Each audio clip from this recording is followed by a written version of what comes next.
I'm one of the physical properties technicians here on the ship, and one of my jobs is to take an image of the outside of the cores as they come in from the catwalk. The goal with scanning is essentially we need to preserve what these cores originally look like. What happens after I scan them is that they get split in half, and so one half gets picked apart and sampled, and the other half gets put into an archive.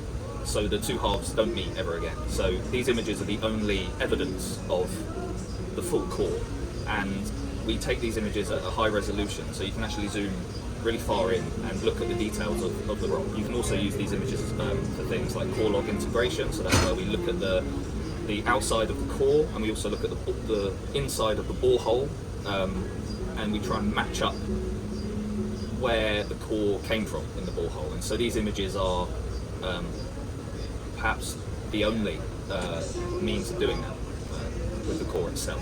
What we actually recover is only a fraction of what we record in the borehole imagery. But everything that we have recovered should be represented and seen in the borehole. And so once we do that, we can get a more accurate idea of the depth at which that rock came from, but we can also get an idea of what maybe the intervals that we didn't recover look like. Because if we can identify that, you know, this particular rock looks a particular way in the borehole, and then we see that same signature in the borehole where we didn't recover a core, then we can make a more confident assessment of what it is we didn't recover, and that's useful when we quantify, you know, what is actually in the crust. So there's a lot of scanning that happens here. It takes up most of my day, to be honest, but it's good. The images come out really nice.